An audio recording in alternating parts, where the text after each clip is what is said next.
This recording is copyright. IELTS Help Now Listening Practice Tests. Test 1. In the IELTS test, you hear some recordings and you have to answer questions on them. You have time to read the instructions and questions and check your work.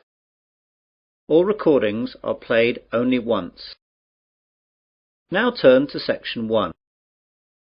Section 1. You will hear a conversation between a man and a woman discussing the loss of a bag on board a plane. First, you have some time to look at questions 1 to 5.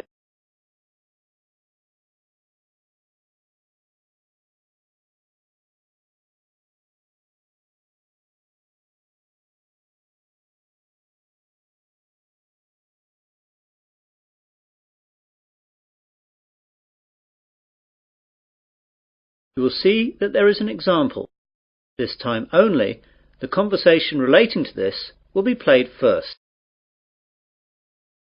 Pan Asian Airways, John speaking. Can I help you?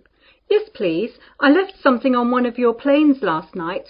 I got this number from the operator. Is this the right number to call? Yes, madam. This is the right number. I just need you to tell me your name to start with, so I can fill out a lost property form. Kirsty Allen. That's Kirstyallen.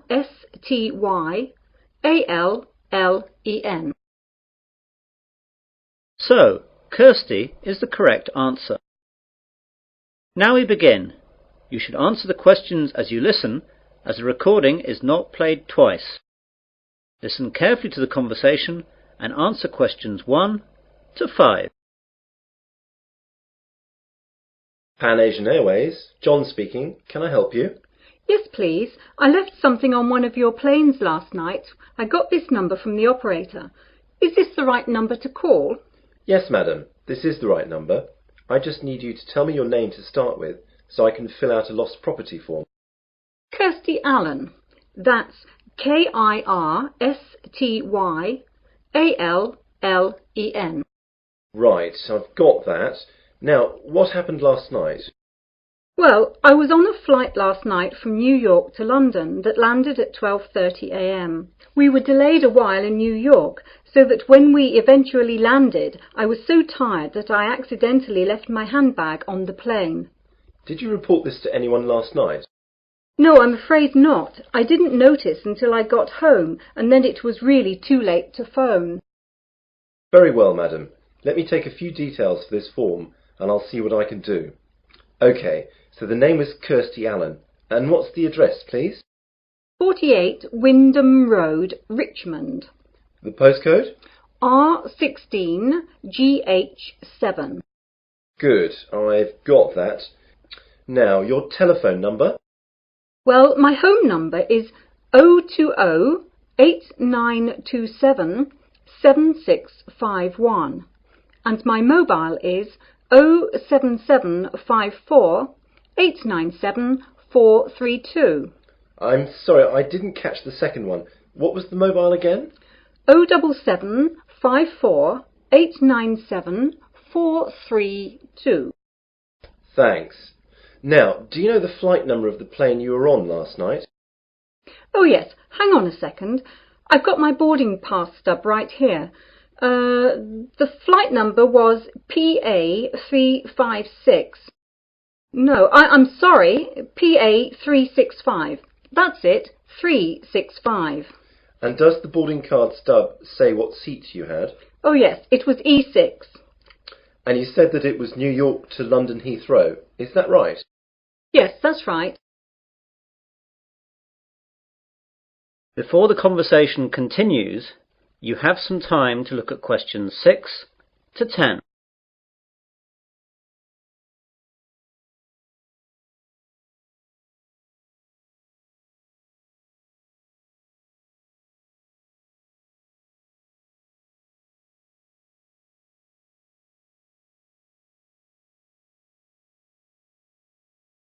Now listen carefully and answer questions 6 to 10. OK then. Now, I have to take some details about the bag that you lost. It was a handbag, yes? That's right. Could you describe it to me? Well, I guess it just looks like any regular handbag. It's very dark red with black handles, and the catch on the top is gold-coloured. Does it have any distinguishing marks? Not really. It's quite new, you see, so I haven't scratched it or anything. It's got a brand name, but that's just inside the bag when you open it, under the catch. OK. Now, can you tell me what was inside the bag? Quite a few things, actually. Not my passport, of course, or I would never have got out of the airport. My purse is inside, and that's got about $200 and about £70 cash. There is also my credit card and some membership cards. Good. I'll just write that down. Anything else in the bag? A small paperback that I was reading, some makeup, my work keys, but not my house keys, thank God, and a couple of pens. Have you informed the police about the loss of the card? Yes, and I've also cancelled the card with the credit company. Right. Now what I'll do is to contact the lost property, which is where your bag will have gone if it was found. I'll give you a call back within an hour and tell you what the situation is. If you haven't had a call within an hour and a half, call back this number and ask for me. My name is John, OK? Yes, that's great, John. I'll speak to you later. Goodbye. Goodbye. That is the end of section 1. You will now have half a minute to check your answers.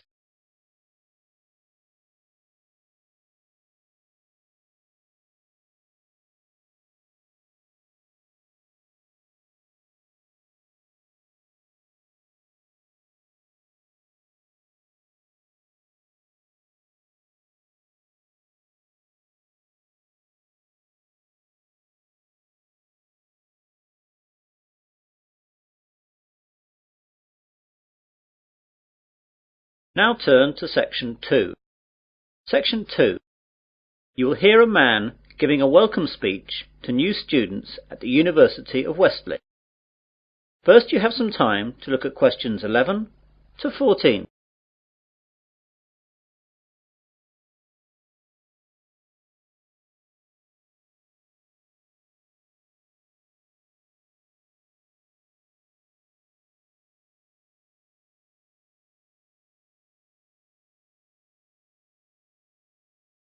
Now listen carefully to the welcome speech and answer questions 11 to 14.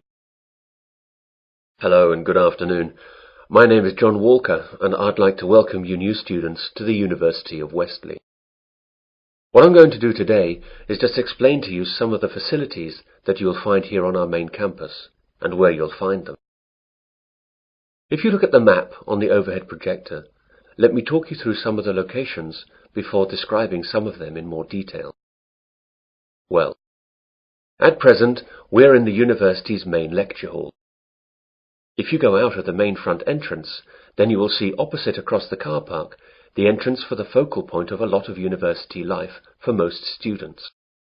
This is, of course, the Students' Union. About 150 yards on the left of the Union, as you look at it from here, is another focal point for the students, though not as popular as the Union, the University Library. Behind the library is the main university refectory, where many students eat both lunch and dinner. On the other side of the Union is the college chapel, and behind that there is a small hall of residence. There are 3 other halls of residence behind the Students' Union. Behind the hall that we're in now is the sports hall and grounds, and either side of us are academic departments with lecturers' offices, lecture halls, and various labs. You'll find it all a bit confusing at first, but you'll get to know your way around fairly quickly.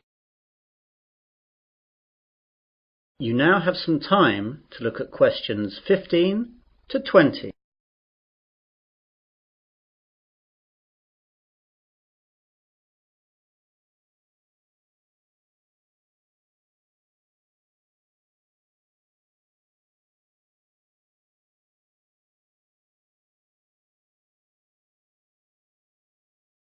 Now listen to the rest of the welcome speech and answer questions 15 to 20. I'd like now to talk about a few important places on the campus. All students must belong to the Students' Union if they wish to use any of its services. It's very cheap, and we certainly recommend that you join. The Union provides a bookshop covering all the course books at the university, plus lots of other titles for a range of interests. You can eat and drink at the Union. There is a Fat Phillips on the ground floor, serving a wide range of fast foods and drinks. Then there is the main Union bar up on the first floor. This is where the Union parties, dances and balls are held. And there's a pizza corner where cheap, large pizzas can be served up in a few minutes. Other areas that will be of interest to students are the welfare office, the travel office, and the club's office. The club's office will get you in touch with all the clubs that are part of the Students' Union. These clubs vary from football to drama to potholing to beer drinking. There really is something for everyone. The Union opens up at 8 a.m. every day and closes at 12 midnight, unless there are any functions going on later. I'd like to move on to the library now. This is where a lot of you will, I hope, be spending a lot of time over the next 3 or 4 years, working and doing research. Of course, this isn't as exciting as the social aspects of university life, but of course it really is the main reason that you are all here. I therefore urge you to get over there as soon as you can, as you have to register, and then you can have a look around. During the first 2 weeks of the academic year, that is, now, there are tours every 2 hours aimed at familiarizing new students to all the services that the library offers.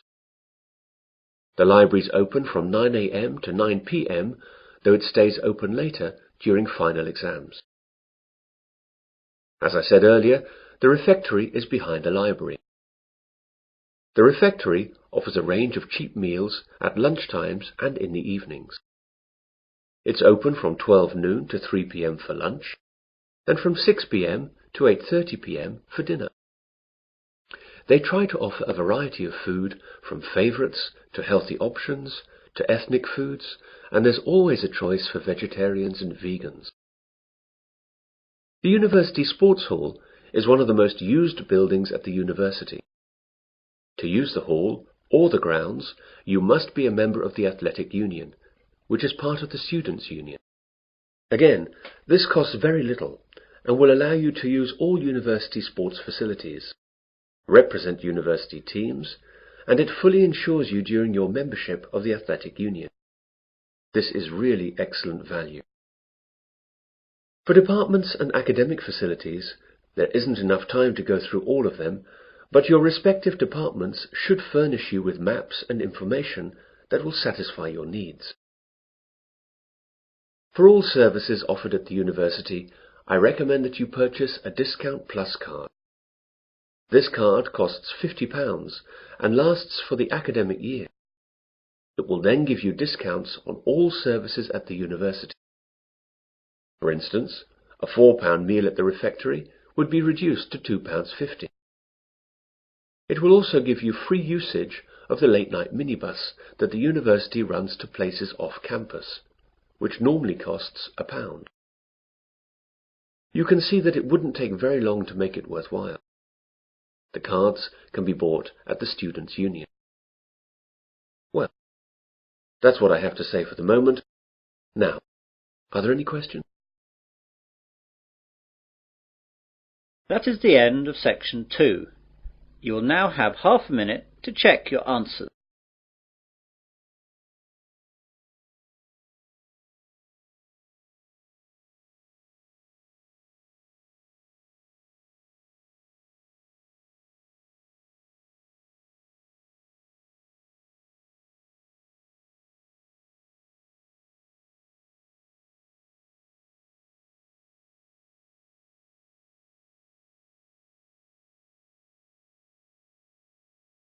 Now turn to section 3. Section 3. You will hear 2 students discussing the new term at their university.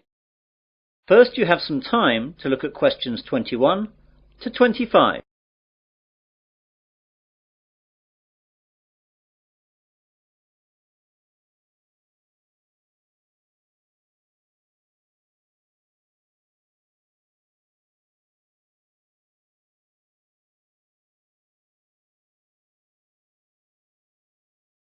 Now listen carefully and answer questions 21 to 25. Hey, John, I didn't know you were here at university yet. When did you get here? Oh, just yesterday, Thursday. I've got some stuff to get sorted out for the start of my second year, as I've just got some new subjects. Today I've got to sort out my timetable. It seems like I've got quite a lot to do this year. When did you get here? I've been here since Tuesday. What classes are you doing this year, then? Well, I'm continuing economics, of course, as that's my major, but I'm taking an extra maths class and I'm dropping Spanish so I can take up French. What about you? My major's the same as yours, of course, but I'm going to continue the same classes as last year as I like them so much. They're history and music. What's your Monday timetable like? Well, at 9, it looks like I've got French for 3 hours. That's going to be a tough start to the week. Yeah, I can't imagine it worse. I've got history for 3 hours, which will kill me. The good thing for me is that I've got a free in the afternoon, which will relax me after that morning. No such luck for me, though. I've got that extra maths class starting then, so I'll be hard at work all day on Mondays. Yeah, I don't envy you that. Still, the extra maths will really help your economics in the long run. I know, that's why I'm taking it this year. Last year I really struggled with all the maths that I didn't understand in the economics, but hopefully this year that will all change. What about sport? What have you chosen to do on Wednesday sports afternoons? Are you sticking with rowing?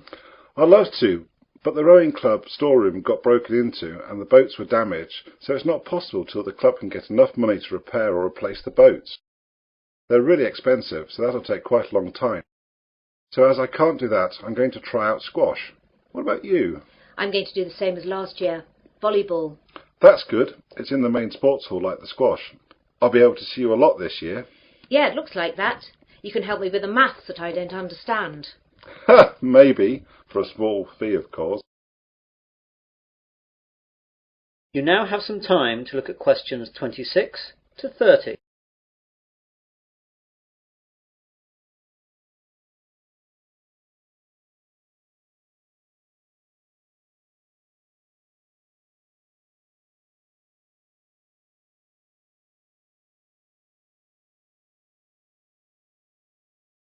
Now listen to the rest of the discussion and answer questions 26 to 30. I know it's early, but do you know anything about the first assignment that we have to do? Yes, it's already up on the economics faculty notice board. There's a choice of essays up there. I think there are about 10 you can choose from. I can't remember any of the titles, though, apart from the one that I think I'm going to write about. What's that one, then? It's about the short-term future of third world economies. Ooh, I don't like the sound of that. It seems very wide-ranging. It is, but remember that I spent some of the summer vacation travelling in Africa and Asia, so that has made me more interested in the subject, and I've also got some first-hand ideas on the subject. Does the essay list mention how long the essays have to be and the deadlines? Yes, you remember last year all the essays had to be 3,000 words in length. Well, that's gone up by 1,000 words. Oh no, they'll take ages. I know. I was hoping that they'd stay at 3,000 words, or only go up to 3,500. But no luck, I'm afraid. What about the deadline? The first one has to be in by the 30th of October, and the second one by the 30th of November. It looks like one essay a month like last year. Well, at least that hasn't changed. But as it's the end of September now, that leaves only a month to get the first one done. I'm going to have to get onto that straight away. Yes, you'd better. If you want to talk about it, I'm going to be at the campus cafeteria at 1:30 for lunch. We could go over some questions. I can't then, as I'll be in the sports hall working out. How about 3 this afternoon at the Economics Common Room? That seems okay. We'll be right by the economics course office where the questions are, so that'll be convenient for checking up on them. OK, see you then. Bye. Bye. That is the end of section 3. You'll now have half a minute to check your answers.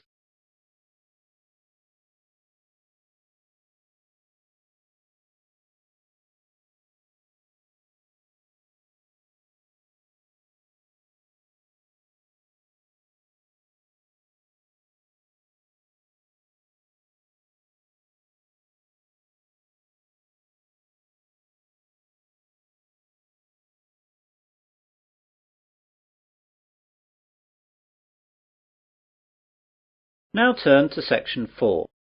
Section 4. You will hear part of an environmental sciences lecture. First, you have some time to look at questions 31 to 40.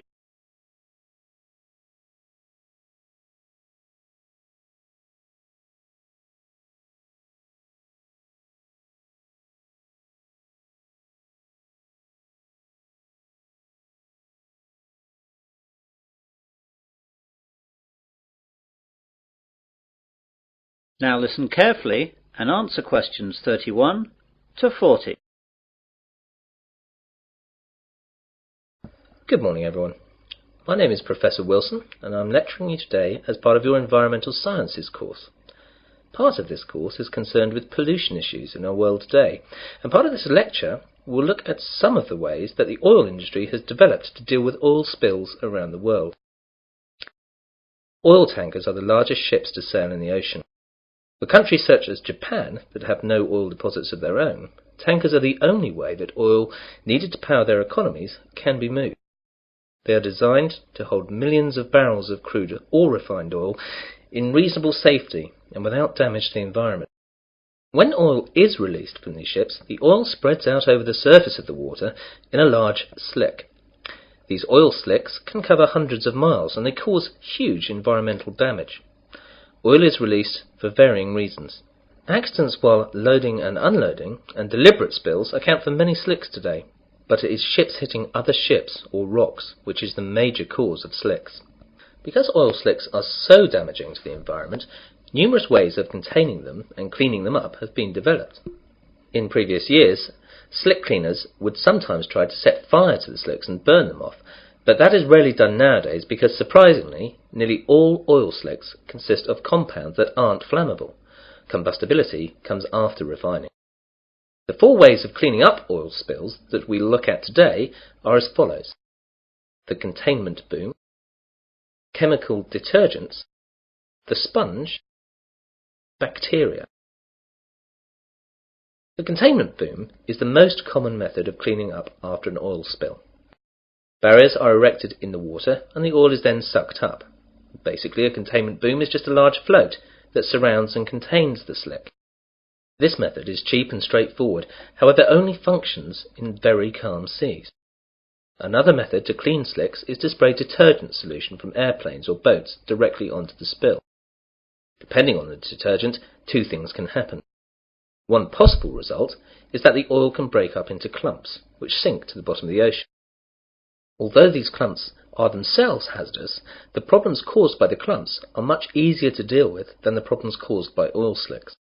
The other possibility is that the oil then breaks down into tiny droplets, which are soon spread and become harmless. This method is well suited to dealing with the larger slicks. A negative aspect is that often the chemicals remain in the water, and they can kill fish and other marine life. A Berlin-based company has developed an alternative method for cleaning up oil spills. EcoCarbon has invented a giant sponge made of lignite resin that sucks up the oil, preventing it from harming the environment. The sponge comes as a mat, which contains crushed coal, whose small granules can soak up large amounts of oil. The process is safe and cheap. The sponges have so far withstood small-scale testing in pools of water with miniature oil slicks. A unique advantage is that once the oil is absorbed into the mat, it remains fixed there permanently. The downside, however, is that the mats become toxic waste. Scientists are also trying to improve other methods to fight oil spills. At the scenes of oil spills around the world, they found bacteria that seem to have an appetite for the toxic black sludge. Now the scientists are breeding these bacteria and studying them to determine which is the most effective at reducing oil levels. Eventually they hope to put the best bacteria to work in helping clean up after oil spill disasters. The bacteria actually use the oil as food. As the bacteria reproduce, they eat more and more of the slick until it finally vanishes. Eventually, this method should be cheap, easy to administer, and be completely eco-friendly, as when the slick is gone, the bacteria's food source is gone, and they die, leaving nothing behind at all. So far, this method has no discernible drawbacks. Well, that's the end of the section of the lecture on cleaning up spills. This subject is an optional essay for your course. You'll find the reading lists and essay questions on the faculty notice boards along with a deadline for submission. If you choose it, seminars will be held at a later date. That is the end of section 4. You'll now have half a minute to check your answers.